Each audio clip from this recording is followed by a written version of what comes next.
Salam, selamat pagi Bapak Ibu, saudara-saudara yang kasihi Tuhan Yesus Kristus. Kita berjumpa kembali dalam renungan harian HKP Jambi. Sebelum kita memulai aktivitas kita pada pagi hari ini, marilah kita terlebih dahulu mendengarkan firman Tuhan, dan sebelumnya kita bersatu di dalam doa. Puji dan syukur kami persembahkan kepadamu Tuhan atas berkah anugerah dan penyertaan-Mu. Kau masih berikan kepada kami kesehatan sampai pada pagi hari ini. Sebelum kami memulai aktivitas kami terlebih dahulu Tuhan mau mendengarkan firman-Mu. Berbicaralah Engkau Tuhan. Kami sudah siap untuk mendengarkan firman-Mu yang menjadi kehidupan bagi kami. Dalam nama Tuhan Yesus Kristus kami berdoa dan mengucap syukur. Amin. Firman Tuhan yang menjadi renungan harian untuk kita pada pagi hari ini, Jumat 7 Januari 2022, tertulis dalam 1 Korintus pasal 15 ayat 10. Demikian firman Tuhan. Tetapi karena kasih karunia Allah, aku adalah sebagaimana aku ada sekarang. Dan kasih karunia yang dianugerahkannya kepadaku tidak sia-sia. Sebaliknya, aku telah bekerja lebih keras daripada mereka semua. Tetapi bukannya aku, melainkan kasih karunia Allah yang menyertai aku. Saudara yang kasihi Tuhan Yesus Kristus, seringkali kita merasa tidak puas dan seringkali kita menggerutu dengan keadaan kita saat ini. Pengalaman buruk, penderitaan di masa lalu terkadang terus menghantui perjalanan hidup kita. Inilah yang membuat kita tidak dapat mengucap syukur kepada Tuhan. Itulah yang membuat kita tidak mampu merasakan kasih karunia Allah dalam perjalanan kehidupan kita.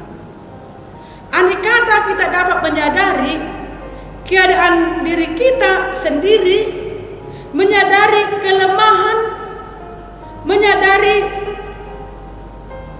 keterbatasan kita akan lebih dapat menerima diri kita sebagaimana adanya.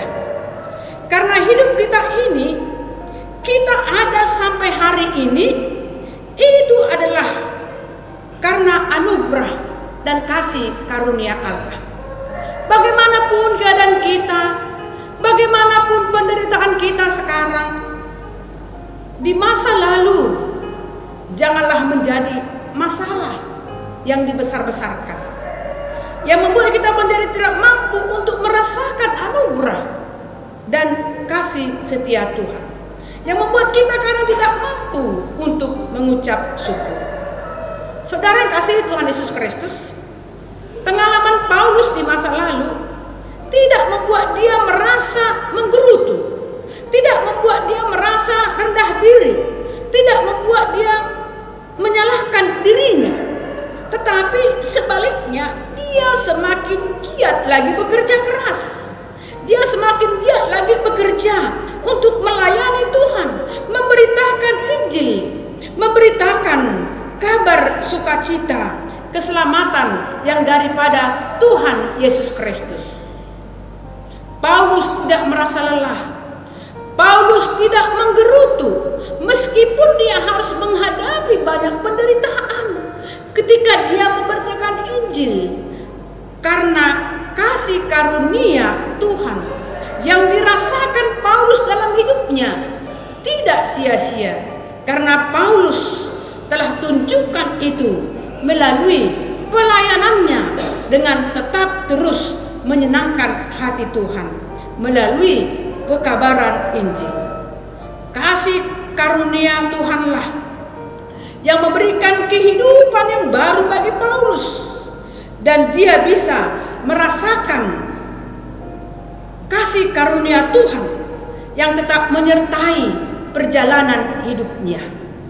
Bagaimanapun keadaan kondisi kita saat ini, kita harus belajar bahwa kasih karunia Allah bukan meniadakan kesusahan dan penderitaan. hidup dalam kasih karunia bukan berarti hidup tanpa bahaya, bukan berarti hidup tanpa penderitaan atau kesusahan. Tetapi kita menemukan, kita merasa bahwa kasih karunia Allah dicurahkan kepada kita, bagi kita, supaya kita lebih mengerti apa rencana Tuhan dalam hidup kita. Saudara yang kasih Tuhan Yesus Kristus, penderitaan itu bukan bukti ketiadaan kasih karunia Allah.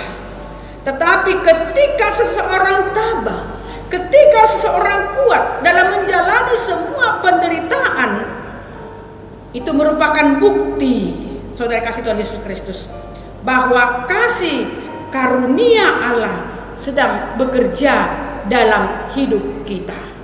Oleh sebab itu, kita ada sebagaimana ada kita sampai sekarang, itu karena kasih karunia Allah. Oleh sebab itu, mari kita menghargai dan mewujud nyatakan kasih karunia yang sudah kita terima dalam kehidupan kita pribadi pas pribadi, dengan melakukan, dengan menyenangkan hati Tuhan, supaya hidup kita betul-betul bermakna bagi orang lain. Hidup kita menyenangkan dan menyukakan hati Tuhan. Amin. Kita berdoa. Terima kasih Tuhan buat anugerah dan kasih setiamu yang menyertai kami di perjalanan hidup kami sampai pada hari ini. Kasih kuasa-Mu Tuhan yang menghantar kami sampai pada awal tahun 2022 ini. Begitu banyak Tuhan pengalaman, penderitaan, kesusahan, keterpurukan yang kami alami ini pada masa lalu. Tapi sampai pada saat ini Tuhan kami ada, itu karena kasih-Mu dan anugerah. Dan kami juga yakin Engkau akan menyertai kami Tuhan di perjalanan hidup kami di tahun 2022 ini. Ajar kami Tuhan untuk mewujud nyatakan kasih karunia yang sudah kami terima dengan melakukan sesuai dengan kehendak-Mu. Sertai, berkati seluruh jemaat-Mu dimanapun mereka berada. Dalam nama Tuhan Yesus Kristus kami berdoa dan mengucap syukur. Amin. Salam, selamat pagi dan selamat beraktivitas. Tuhan memberkati.